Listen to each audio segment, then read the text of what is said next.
Un tuffo nel passato che durerà per 2 giorni, quello iniziato questo sabato presso il castello di San Pelagio a Due Carrare.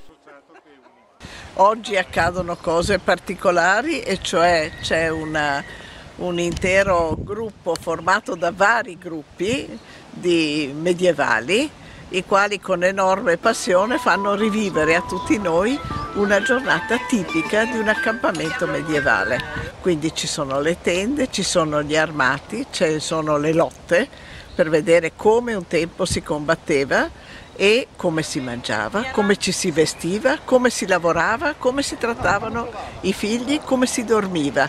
Quindi, perché nelle tende allestite che poi vedrete è uno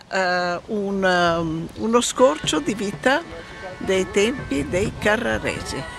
Quindi interessante per la nostra città, per la nostra zona, perché siamo a Due Carrare, che mutua il suo nome proprio dai carraresi, signori di Padova. Siamo intorno agli anni 1300, del secolo del 1300, e tutto questo avviene qui a San Pelagio una volta l'anno. Quest'anno è il 10° anno che noi raccontiamo questa storia a piccoli e a grandi, che possano avere così un'idea della vita.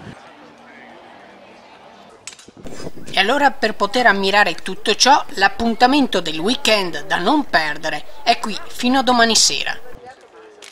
Sono il capitano e il presidente della compagnia della Torlonga di Padova. Rievochiamo il periodo storico che va dalla fine del 1300 all'inizio del 1400, con l'accampamento civile e militare di come poteva essere un accampamento dell'epoca.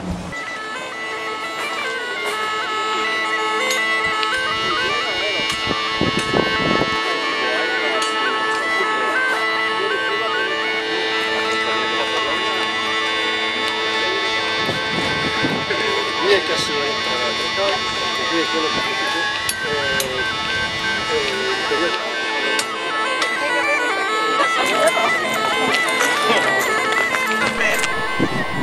Svischenberg Channel News, Due Carrare.